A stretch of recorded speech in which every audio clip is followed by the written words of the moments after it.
Political పార్టీలో MLA ticket మార్చడము అట్లా మార్చితే దాంతోనే అందరూ పార్టీలు వదిలిపోయేటంటే ఏ రాజకీయ పార్టీ కూడా నిలవలేదు. ఎప్పుడు ఊరిద్దరు ఉండొచ్చు, దట్స్ డిఫరెంట్ ఇష్యూ. కానీ మెజారిటీ ఇన్నాళ్ళు కట్టుబడి ఉన్న వాళ్ళు ఇంకో రోజు వాళ్ళకి ఏదో ఒకటి ఉంటుంది. వాళ్ళకి ఏ రకంగా ఇది చెప్పాలి, వాళ్ళని కాన్ఫిడెన్స్ లేక ఎట్లా తీసుకోవాలనే ప్రయత్నాలు కంటిన్యూస్ జరుగుతుంటాయి.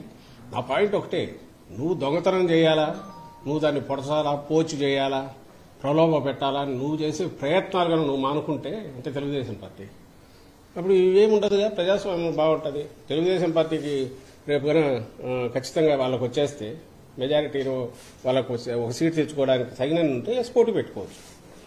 ఏదో ఒకటో రెండో ఉంటే ఏదో ఆశ పెట్టుకుని ఓట్లు ఆగుతారు కదా. అసలు ఎక్కడ దగ్గరనే లేరు కదా, వాళ్లే లెక్కలేసుకుంటున్నారు. దానికి ఎక్స్ప్లెనేషన్ వాళ్ళు ఇవ్వాలి కదా. అదేమో ప్రజాస్వామ్యబద్దమైంది, చాలా న్యాయమైనది, వాళ్ళకు ఆ హక్కు ఉన్నట్టు, అదేదో ప్రపంచంలో ఎక్కడ లేని ఫీట్ అయినట్టు, అలాంటిది మేం చేస్తున్నాం, విన్యాసం చేస్తున్నట్టు వాళ్ళు చూపడము. ఇక్కడ ఈ పక్కేమో ఒకరిని డిస్క్వాలిఫై చేసి అది ప్యూర్లీ స్పీకర్ డిస్క్రిప్షన్, ఆయన తీసుకునే కాల్. స్పీకర్ అది ఒక వ్యవస్థ, సపరేట్ ఆఫీస్. దానికి సంబంధించి ఇన్ని దురుద్దేశాలు ఆపాదించడం అది ఏ రకంగా కరెక్ట్? మీరైనా అడగడమైనా ఇది అడగండి ముందు వాళ్ళు.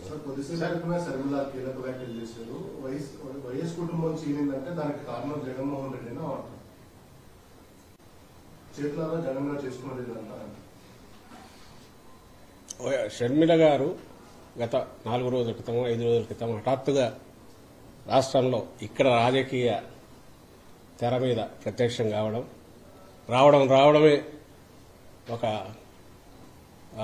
కంటిన్యూస్ గా ఒక హోరు క్రియేట్ చేయాలని ప్రయత్నం చేయడము, తన తిట్టే కార్యక్రమము, ఉపన్యాసాలు, వ్యంగ్యాస్త్రాలు రకరకాలు చూస్తూనే ఉన్నారు, అందరూ చూస్తున్నారు. సరే, ఆమె మాట్లాడిన మాటలకు సంబంధించి అన్నిటికీ సమాధానాలు ఎందుకు ఇవ్వాల్సిన అవసరం లేదంటే, ఇక్కడ రాజకీయాల గురించి కానీ, ఇక్కడ జరుగుతున్న అభివృద్ధి కానీ, ఇంకొకటి కానీ, రాష్ట్ర వ్యవహారాల గురించి కానీ ఆమె ఏమి అవగాహన ఉన్నట్టయితే లేదు, కనపడట్లా. అందువల్లే మాట్లాడే మాటల్లో అసలు దేనికి ఒకదానికి ఒకటి పొంతన ఉండట్లా. నా దృష్టిలో అయితే ఏదో ఎలక్ట్రీషియన్ కాంపిటీషన్ పిల్లలు ప్రిపేర్ అయి ఉంటారు, వాళ్ళకి ఆ సబ్జెక్ట్తో సంబంధం లేదు, ఎక్కడో తీసుకుంటారు, ప్రిపేర్ అవుతారు, ముక్కున పడతారు, బట్టి పెడతారు, పోయేసి దాన్ని డెలివరీ చేస్తారు. అలాగే కనపడుతోంది. ఇకపోతే ఈ ఫ్యామిలీ దీనికి సంబంధించి ముఖ్యమంత్రి గారు నిన్న అన్న కాంటెక్స్ట్ గాని, అంటే గతంలో అది వాస్తవం, కాంగ్రెస్ పార్టీ రాజశేఖర రెడ్డి గారి ఆశయాలను తుంగలో తొక్కి ఆయన పథకాలని పక్కకు తోసి ఆయన కోసం మరణించిన వాళ్ళ కుటుంబాలను పరామర్శించాలని ఓదార్పు యాత్ర చేపడితే అడ్డంగా దానికి నో చెప్పి దాని తర్వాత కక్ష సాధింపు చర్యలు మొదలుపెట్టి వేధిస్తున్నప్పుడు అది షర్మిలమ్మకు తెలుసు. ఫైనల్ గా సోనియా గాంధీ దగ్గర కలిసినప్పుడు జగన్మోహన్ రెడ్డి గారు, విజయమ్మ గారు, షర్మిలమ్మ గారు వాళ్ళు ముగ్గురే ఉన్నారు. అక్కడ ఏం జరిగింది అనేది కూడా ఆమెకు తెలుసు. సరే, అది గతం అయిపోయింది. తర్వాత అంత మాత్రాన రాజకీయ పరంగా దారులు వేరు కాకూడదని ఎవరమ్మను. ఇక్కడికి వచ్చేసరికి కుటుంబాన్ని చీల్చడం అనేది ఆయనన్న కాంటెక్స్ట్. ఆ రోజు ఎప్పుడైతే బయటకు వచ్చి పార్టీ పెట్టగానే బాబాయ్ వాళ్ళ చిన్నాన్నను వివేకానంద రెడ్డి గారికి మంత్రి పదవి ఇచ్చడం, ప్రలోభ పెట్టడం, ఆ తర్వాత పోటీకి దించడం విజయమ్మ గారికి పోటీగా, ఇవన్నీ అందరూ చూశారు. బట్ ప్రజలు దే చోజ్ జగన్మోహన్ రెడ్డి గారు సరైన వారసుడు అనుకున్నారు, పార్టీకి పట్టం కట్టారు. ఆ తర్వాత రెస్ట్ ఈజ్ హిస్టరీ అందరం చూస్తున్నాం. తర్వాత ఇప్పుడు జరుగుతున్నది ప్రత్యక్షం. లేకపోతే షర్మిలమ్మకి ఇక్కడ ఎవరి ద్వారా ఇక్కడ ఏపీలో కానీ ఉభయ తెలుగు రాష్ట్రాల్లో ఎవరి ద్వారా తెలుసు? రాజశేఖర రెడ్డి గారి బిడ్డగా తెలుసు, జగన్మోహన్ రెడ్డి గారి చెల్లెలుగా తెలుసు. జగన్మోహన్ రెడ్డి గారు రాజశేఖర రెడ్డి బిడ్డగా ఆ రోజు మొదలుపెట్టిన ప్రస్థానం తర్వాత ఇప్పుడు అది సొంతంగా అనంతరం ఒక ప్రవాహంలాగా, మహా ఉధృతమైన ప్రవాహంలాగా అప్రతిహతంగా ముందుకు సాగుతోంది. అంటే వాటిని అవపోసన బట్టి ఆయన ఆశయాలను, ఆయన ఆలోచనలు, రాజశేఖర రెడ్డి గారి ఆలోచనలు, ఆశయాలు, ఈయన వాటిని మనసావాచ నమ్మి వాటిని మరింత ఫైన్ ట్యూన్ చేసి ఇంప్లిమెంట్ చేస్తున్నారు. కాబట్టి అదే ఏదో పార్టీని ప్రొటెక్ట్ చేయడంలో కావచ్చు, విలువలను పాటించడంలో కావచ్చు, నిజాయితీగా నిబద్దతగా వ్యవహరించడంలో కావచ్చు, నిబ్బరంగా అడుగులు వేయడంలో కావచ్చు, ఎన్ని ఆటుపోట్లైనా తట్టుకోవడంలో కావచ్చు, ఇంక్లూడింగ్ అక్రమ కేసుల్లో జైల్లో పెట్టడం దగ్గర నుంచి, ఇంక్లూడింగ్ తెలుగుదేశం పార్టీ అధికారంలో ఉన్నప్పుడు 23 మందిని పోస్ట్ చేసి ప్రలోభ పెట్టి పశువులు కొన్నట్టు చంద్రబాబు కొన్నప్పుడు కూడా ఎక్కడా చెల్లించలేదు. ఆ రకంగా సొంతంగా ఎదిగారు ఈరోజు. ఈరోజు జగన్మోహన్ రెడ్డి గారి తండ్రి గారు రాజశేఖర రెడ్డి గారు అని చెప్పుకునే రోజులు వచ్చాయి, విచ్ ఈజ్ ఏ తండ్రికైనా గర్వకారణం.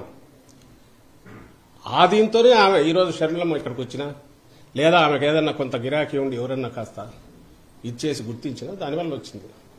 అది కూడా కాదనట్లేదు. ఆఫ్టర్ ఆయనకు రాజశేఖర రెడ్డి గారి బిడ్డ, జగన్మోహన్ రెడ్డి గారి చెల్లెలుగా ఆ కుటుంబంలో ప్రథమంగా ఉండే ముగ్గురికి ఇప్పుడు తల్లి జగన్మోహన్ రెడ్డి గారు, చెల్లెలు, వాళ్ళకి ఇచ్చే గౌరవం పార్టీ కార్యకర్తలు అందరూ ఇస్తారు, అభిమానులు అందరూ ఇస్తారు, గుండెల్లో పెట్టుకుంటారు. కానీ ఈరోజు క్వశ్చన్ చేసే ముందు ఏదైతే ఆమె రైజ్ చేసిన క్వశ్చన్, కుటుంబాన్ని చీల్చుకునేది నీ చేతులారా అని అన్నప్పుడు నాకు అర్థం కాని విషయం ఒకటే ఏదంటే, ఇంత శ్రమ పడ్డాము, ఇంత కష్టపడితే నాకు అన్యాయం జరిగింది అన్నారు. ఏ అన్యాయమో చెప్పాలి, స్పష్టంగా చెప్పాలి. ఇదిగో నాకు ఈ అన్యాయం చేశారని. ఏదైనా పదవుల పంపకంలో అన్యాయం చేశారా? పదవుల పంపకంలో అన్యాయం, పదవులు ఇవ్వలేదు అని అంటే ఒక రాజకీయ పార్టీ కానీ ప్రజాస్వామ్యంలో కుటుంబం పదవులు పంచుకోవడానికి ఉందా? ఇప్పుడు పదవుల్లో భాగస్వామ్యం, అధికారంలో భాగస్వామ్యాలు ఉంటాయా? అది సబబేనా? అది చర్చకు అసలు చర్చించడానికి కూడా అర్హమైందేనా? అసలు అది ప్రజాస్వామ్యం ఎట్లా అవుతుంది, రాజకీయ పార్టీ ఎట్లా అవుతుంది? ఒకసారి మొదలు పెట్టాక రాజకీయ పార్టీ దాని స్వరూపం అది తీసుకుంటుంది. ఆ ఒక స్వరూపం తీసుకున్నాక అందులో ముందు నుంచి పునాదుల దగ్గర నుంచి ఉన్న వాళ్ళు ఉంటారు, ఎదుగుతున్న కొద్ది మధ్యలో జాయిన్ అయిన ఉంటారు. ఆ ప్రవాహం ఎంత అప్రతిహతంగా ముందుకు పోతుందో, ఎంత బలంగా కొత్త ఆలోచనలను కూడా తీసుకోగలుగుతుందో, అభివృద్ధి కాగలుగుతుందో అంతకాలం అది మనగలుగుతుంది, నిలబడుతుంది. లేకపోతే చరిత్ర కాలగర్భంలో కలిసిపోతుంది. ఉదాహరణకు ఆమె పార్టీని వైఎస్ఆర్ తెలంగాణ పార్టీ అని పెట్టారు. అక్కడ చిన్న ఏదో పెట్టారు, తిరిగారు, కష్టపడినారు అనుకుంటే మరి అక్కడ కూడా చాలా మందికి ఏదో వాళ్ళు కష్టపడి ఉంటారుగా. శర్మలమ్మ ఒకటే కాదుగా, చాలా మంది కష్టపడి ఉంటారుగా. మరి వాళ్ళ భవిష్యత్తు గురించి ఏం ఆలోచించారు? వాళ్లకు ఏమి న్యాయం చేశారు? ఏ రాజకీయ పార్టీలో అది కుదురుతుందా? లేదా పదవి కోసం ఆమె ఆ రోజు తన అన్న కోసం నిలబడి ఆయన చేశారా? దానికి ఏమన్నా అది దాని గురించి స్పెసిఫిక్ గా ఆమె ఏదైనా చెప్పగలిగితే దానికి ఎవరైనా ఆన్సర్ ఇవ్వచ్చు. అలా కాకుండా రెండో మాట అన్నారు, అన్యాయం జరిగినా సహించాము, కానీ తర్వాత వైఎస్ఆర్ గారి ఆలోచనలు వాటిని అమలు చేయలేదు. ఫస్ట్ దానికైతే ఖచ్చితంగా ఆన్సర్ ఇవ్వాలి. ఏం అన్యాయం చేశారు, ఏం అన్యాయం జరిగింది? ఆ రోజు అందరూ కష్టపడ్డారు. జగన్మోహన్ రెడ్డి గారు ఆ రోజు అడుగులు వేశారంటే ఆయన సొంత మాటల్లోనే లక్షలాది మంది కార్యకర్తలు కదిలారు, నాయకులు కదిలారు, త్యాగాలు చేశారు, ఇంక్లూడింగ్ హిమ్సెల్ఫ్ సఫరింగ్. ఆయన సఫర్ కాకపోతే అక్రమ కేసుల్లో 16 నెలలు జైల్లోకి పోవాల్సిన అవసరమే ఉంది అనుకో. కాంగ్రెస్ హైకమాండ్ ఆ రోజు వాళ్ళు డిక్టేట్ చేసిన దాని ప్రకారం ఊకొట్టి ఉంటే ఆయనకు వాళ్ళ మాటల్లోనే చెప్పారు కేబినెట్లోకి తీసుకునే వాళ్ళము, తర్వాత ఫ్యూచర్లో సీఎం అయ్యేవాడు. ఏం ఆస్తులు లేకనా అనుకో, లేక బతకలేకనా? ఒక పాయింట్ దగ్గర డిఫర్ అయి ఓదార్పు యాత్ర వద్దనడంలోనే రాజశేఖర రెడ్డి గారి ఆలోచనలకో ఆయన ఆశయాలకో కాంగ్రెస్ పార్టీ అంటే సోనియా గాంధీ గాని రాహుల్ గాంధీ గాని వాళ్ళు సమాధి కట్టాలని చూస్తున్నారు. వాటిని సజీవంగా ఉంచాలి, ఆచరణలోకి చేతనైనంత తీసుకురావాలి అనే ఉద్దేశం అది కూడా ఇమిడి ఉంది దాంట్లో. రాజశేఖర రెడ్డి గారు ప్రేమించిన ప్రతి గుండె ఆయన ఎందుకు అభిమానించిందంటే ఆయనలో ఉన్న కరుణ, మానవత్వం, ఒక మంచి పరిపాలకుడుగా ఉండడము, మేలైన పాలకుడుగా తమ బాగోగులు చూసుకుంటున్నాడని ఏదైతే ఒక భరోసా ఉందో అది నేను ఆయన బిడ్డగా ఇవ్వాలి అని జగన్మోహన్ రెడ్డి గారు అనుకున్నది కూడా ఓదార్పులో ఉంది. అలాంటి ఓదార్పు యాత్రను ఎప్పుడైతే వాళ్ళు అడ్డుకున్నారో, కంటిన్యూ చేశాక హెరాస్మెంట్ ఏ స్టేజ్కి పోయిందో మీకు తెలుసు. ఇలా కాదని సొంత బాబాయిని పక్కకు, ఆయన చిన్నాన్నను పక్కకు లాగి ప్రలోభ పెట్టి మంత్రి పదవి ఇచ్చాక బయటకు వచ్చేశారు. వచ్చి పార్టీ పెట్టాక ఇంకా హెరాస్మెంట్ ఎక్కడికి పోయింది? 16 నెలలు అక్రమ కేసుల్లో పెట్టారు. ఆ కేసులు నడుస్తూనే ఉన్నాయి.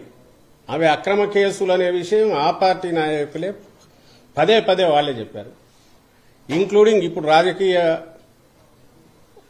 దీంట్లోకి వచ్చిన, తెర మీదకి వచ్చిన, అప్పట్లో ఇన్వెస్టిగేట్ చేసిన లక్ష్మీనారాయణ గారు కూడా ఆ కేసు దాని స్వరూపం ఎంతంటే ఇదిగో ఇంతే, ఇంతకు మించి లేదని ఆయన కూడా చెప్పారు అప్పట్లో ఇన్వెస్టిగేటివ్ ఆఫీసర్. అది కూడా ఒక ఆరోపణ, దానికి సంబంధించి మాత్రమే జరిగింది. ఇవన్నీ అక్రమ కేసులు. ఇందులో కేసే లేదు. రామోజీరావు షేర్లు, ఒక షేర్ 5,30,000 పోయినప్పుడు ఇది 360కి పోవడంలో ఏది సాక్షి షేరు ఏ రకమైన స్కామ్ ఉంది, ఇచ్చేవాడు కొనేవాడి మధ్య అగ్రిమెంట్తో జరిగిన ఒక ఒప్పందంతో షేర్ ట్రాన్స్ఫర్ అయ్యి ఫిజికల్గా అసెట్స్ ఉండి రోజు లక్షలాది కాపీలు పత్రిక వస్తుంటే అది ఏ రకంగా అక్రమం అవుతుంది, ఇది మ్యూచువల్ అగ్రిమెంట్తో జరిగిన డీల్ అయినప్పుడు ఇందులో కేసు ఏముందని అన్ని రకాలుగా చేసిన ఇప్పటికీ నడుస్తుంది. ఆ కేసు ద్వారా కేసు ఉంది. ఎందుకు ఇంతగా ప్రొలాంగ్ చేసి చెప్తున్నానంటే అంతు చూడాలి జగన్మోహన్ రెడ్డి గారిది అని చెప్పి ఆ రోజు కాంగ్రెస్ పార్టీ చేసిన ప్రయత్నాలన్నీ నేలకు కొట్టిన బంతి ఎట్లయితే పైకి గుర్తుంది, జగన్మోహన్ రెడ్డి గారు అంత ఇదిగానే పైకి ఎదిగారంటే అందులో లక్షలాది కార్యకర్తలు, వైఎస్ఆర్ గారి అభిమానులు, అలాగే నాయకులు స్వచ్ఛందంగా ఆయనతో అడుగుల్లో అడుగు వేసి నడవడం, అందులో షర్మిలమ్మ గారి పాత్ర ఉంది, విజయమ్మ గారి పాత్ర ఉంది. ఏదో ఒక లెవెల్లో అందరిది ఉంటుంది. ఉండబట్టే ఈరోజు ఇది నడుస్తుంది, ఇప్పటికీ నడుస్తుంది. అది వేరు. రాజకీయ పార్టీగా అవతారం ఎత్తాక ఒకటి ఏదైనా వ్యవస్థ తయారయ్యాక ఆ పార్టీ అధికారంలోకి రావాలనే ప్రయత్నం చేశాక అధికారంలోకి వచ్చి నిలబడాలన్నాక ఆర్గనైజేషన్ పరంగానో ఇంకోటో న్యాయాలు చేయడము లేదా దగ్గరికి తీసుకోవడం అనేది అవి డిఫరెంట్ రకరకాల పారామీటర్స్ మీద నడుస్తుంటాయి. అది ఏ పార్టీ అయినా. అందులో అత్యంత పారదర్శకంగా న్యాయం చేసే ప్రయత్నం చేసిన పార్టీ ఏదైనా ఉంటే అది వైఎస్ఆర్ కాంగ్రెస్ పార్టీ. అందుకే ఈరోజు ఈ కార్యకర్తలు ఆయనతో అచంచల విశ్వాసంతో ఆయనతో అడుగులు వేస్తున్నారు, నాయకులు కానీ అందరూ. పార్టీ ఇంత బ్రహ్మాండంగా ఉంది. ఇది ఒక పార్ట్. రెండవది ఆమె చెప్పినది ఇంత జరిగినా నాకు అన్యాయం జరిగినా కనీసం రాజశేఖర రెడ్డి గారి ఆశయాలు అమల్లోకి వచ్చినాయా, ప్రజలకు మేలు జరిగిందంటే ఒక్కటంటే ఒక్కటి కూడా లేదంటున్నారు. ఇంకా అది విన్నాక ఏమనాలో అర్థం కావట్లేదు. ఎంత అంటే భయంకరమైన తెలియక కూడా ఉండొచ్చు. ఎందుకంటే స్క్రిప్ట్ ఎక్కడి నుంచో తయారై వచ్చినప్పుడు, చంద్రబాబు దగ్గర నుంచి తయారై వచ్చినప్పుడు, లేదా ఏబిఎన్ రాధాకృష్ణ దగ్గర నుంచి తయారై వచ్చినప్పుడు అక్కడ ఏముంటే ఆమె దాన్ని బట్టి ముక్కును బట్టి చెప్తున్నప్పుడు అందులో ఆమెకు తెలియకుండా పోయిండొచ్చు, తెలియదు. ఆమె ఎంతవరకు పోతున్నారంటే ఆ రోజు రాజశేఖర రెడ్డి గారు ఫీజు రీయింబర్స్మెంట్ పెట్టారు, ఈ రోజు అసలు లేదు అంటారు. ఆ రోజు ఆరోగ్యశ్రీ ఇది పెట్టారు, ఈ రోజు లేదు. ఆ రోజు రైతుకు ఇది వచ్చింది, ఈ రోజు లేదు. అసలు ఎక్కడ రైతులకు సంబంధించి ఈ రోజు ఇచ్చినంత భరోసా, అది నేమ్ సబ్సిడీలు కానీ, ఇంకో ఇన్పుట్ సబ్సిడీ కానీ, క్రాప్ ఇన్సూరెన్స్ కానీ, క్రాప్ ఇన్సూరెన్స్ లేదంటారు. తీసుకున్న రైతులందరూ ఏమనుకుంటారు ఇప్పుడు? అంటే ఇంత అబద్దం పచ్చిగా తెలియక ఆడిండొచ్చు. నేను తెలిసి ఆడారని కూడా తెలియదు, ఎందుకంటే స్క్రిప్ట్ ఇస్తే చదివా కాబట్టి. బహుశా చంద్రబాబు నాయుడు కూడా అనాలకు సాహసం చేయడం, ఎందుకంటే తను ఇక్కడ ఉన్నాడు కాబట్టి ఇంకేదో దాంట్లో అవకతవకలనొచ్చు, లేదంటే నా చంద్రన్న కానుక లాంటి పథకాలు ఈ రోజు లేవనొచ్చు, అట్లాంటివి జరగలదు. కానీ ఇంత అడ్డగోలు అబద్దం అయితే ఆడాడు. ఆమె అంటుంది, ఆమె తిట్లు తింటుంది లేదనుకుని స్క్రిప్ట్లో రాయించాడేమో తెలియదు చంద్రబాబు నాయుడు గారు. కానీ అది అందరికీ తెలుసు, మీకు మీడియాకు తెలుసు, అందరికీ తెలుసు. ఈరోజు వాటికి మరింత పదును ఎలా పెరిగింది. ఆరోగ్యశ్రీ ఆ రోజు ఉన్న దాని దగ్గర ఈరోజు 3000 ప్రొసీజర్స్ ఎట్లా పెంచారు, 25 లక్షల వరకు లిమిట్ ఎట్లా పెంచారు, ఎలిజిబిలిటీ 5 lakh per annum ఎట్లా చేశారు, 80%, 85-90% దాకా ప్రజలు ఎట్లా కవర్ అవుతున్నారు, కుటుంబాలు కవర్ అవుతున్నాయి. ఇవన్నీ ఇవి నిజం కదా. ఫీజు రీయింబర్స్మెంట్ అప్పట్లో 30-35 వేలు ఇస్తున్నది, ఈరోజు 100% ఇస్తున్నది. నిజం కాదా? మరి ఎట్లా అడగలిగారా? ఇక్కడ నేమ్ ఎనీథింగ్. ఎక్కడ రాజశేఖర రెడ్డి గారి ఆశయాలు ఈయన మర్చిపోయారు, వెనక వేశారు. ఆయన మరింత పదునెక్కించారు, మెరుగుపరిచారు, వాటిని వ్యవస్థీకృతం చేశారు, ఇంక్లూడింగ్ డెలివరీ సిస్టమ్ కిందికి తీసుకెళ్లారు.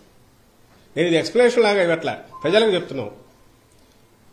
ఆమె అనే మాటల్లో ఆమె మిగిలిన వాళ్ళు ఎలాగో అంటున్నారు. ఈరోజు ఈ కేవలం జగన్మోహన్ రెడ్డి గారి చెల్లెలనే ఏకైక అర్హత, రాజశేఖర రెడ్డి గారి బిడ్డ జగన్మోహన్ రెడ్డి గారి చెల్లెల ఏకైక అర్హతతో సోనియా గాంధీ వాళ్ళు తెచ్చి ఈ పోస్ట్ ఇస్తే అక్కడి నుంచి ఇక్కడికి వచ్చి ఇమ్మీడియట్ మొదలు పెట్టి రోజు రోజుకు అటాక్ పెంచుతున్న దాంట్లో ఇంత అబద్దాలు కనపడుతున్నాయి. ఇవి ప్రజలు గమనించాలి, ప్రజలకు చెప్తున్నాం. ఇంకో విషయం కూడా చెప్పదలుచుకున్నాం. షర్మిలమ్మ గారికి సంబంధించినంత వరకు 2.5 ఏళ్లు పార్టీ అక్కడ, నాకు తెలిసి 2.5 ఏళ్లు తెలంగాణలో పెట్టినట్టున్నారు, వైఎస్ఆర్ తెలంగాణ పార్టీ. సరే, ఆ స్టేట్కి వెళ్లారు, పార్టీ పెట్టారు. అప్పుడు చాలా మంది అడిగారు, మీ కామెంట్ ఏంది, మీది ఇది అని. ఆమె she chose her path and అక్కడ ఏదైనా చేసినా we wish her all the best అని చెప్పాం. ఆమె ఏమైనా మంచి ఇదైతే మా వైఎస్ఆర్ కుటుంబ సభ్యురాలుగా, జగన్మోహన్ రెడ్డి గారి చెల్లెలుగా సక్సెస్ అయితే హ్యాపీగానే ఫీల్ అవుతాము. సరే, వాట్ ఎవర్ ది రీజన్స్, అది జర్నీ అయింది, సడన్ గా కట్ అయింది. ఈ రోజు ఏ మీడియా అయితే ఆమెను ఎత్తుకుని భుజాన్ని ఎత్తుకుని మోస్తుందో, నేను ఈనాడు కానీ, ఈటీవీ కానీ, ఏబిఎన్ కానీ, ఇంకో TV5 కానీ, ఆంధ్రజ్యోతి, ఈనాడు పత్రికలు, ఇవన్నీ కూడా వాళ్ళు ఏ రోజు ఈమెను భుజానికి ఎత్తుకుంటున్నారు, ఏ రోజైతే జగన్మోహన్ రెడ్డి గారి మీద అస్త్రాలు ఎక్కువ పడితే ఆ రోజు మాత్రమే దాన్ని తీసుకుంటున్నారు. తెలంగాణలోనే గమనించండి, ఆమె అంత చేస్తే జగన్మోహన్ రెడ్డి గారు అన్నవి మాత్రమే హైలైట్ చేస్తారు. ఆఖరున కాంగ్రెస్ ఆమెను పొత్తు పెట్టుకోమని గాని, నువ్వు పోటీ పెట్టొద్దని గాని ఆమె వచ్చి రిక్వెస్ట్ చేసింది లేదు. కనీసం second rank, third rank leaders అయినా ఆమెంతటా ఆమె స్వచ్ఛందంగా అనౌన్స్ చేసుకున్నారు. రిజల్ట్ వచ్చినాక అమ్మా నువ్వు చేసినందువల్ల మాకేదో ఇంత మేలు జరిగిందని ఎవరైనా థ్యాంక్స్ చెప్పారా?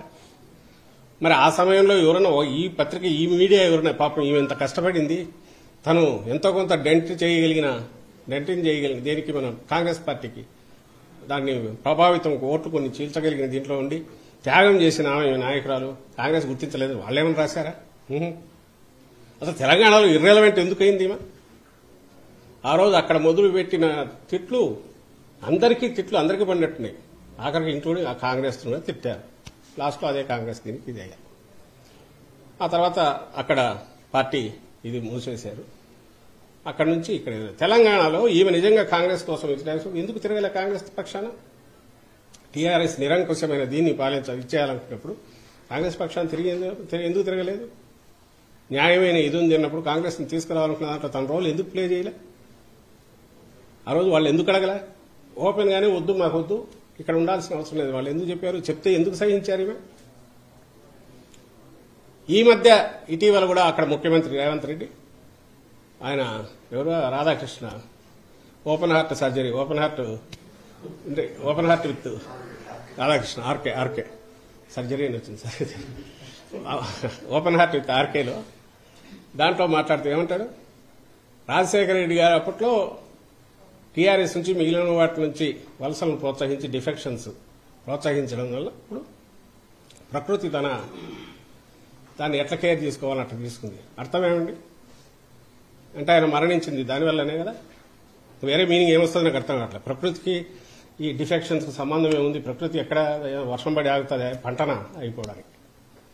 మరి అన్నప్పుడు ఆ పార్టీలో కనీసం అలాంటి పార్టీలో ఈ రోజుకు అక్కడ ఉన్న ఒక వ్యక్తి, అందులో సాక్షాత్ ముఖ్యమంత్రి, ఆ పార్టీ ముఖ్యమంత్రి అక్కడ అంటుంటే అసలు ఎట్లా దాని గురించి ఏమంటారు? ఎందుకు ఈ రియాక్షన్స్ ఎందుకు జరుగుతుంటే మీరు మాట్లాడాల్సినవి ఇవన్నీ ఉన్నాయి. షమ్లమ్మ గారు తన బిహేవియర్ దానికి సంబంధించి చెప్పాల్సినవి ఇవన్నీ ఉన్నాయి.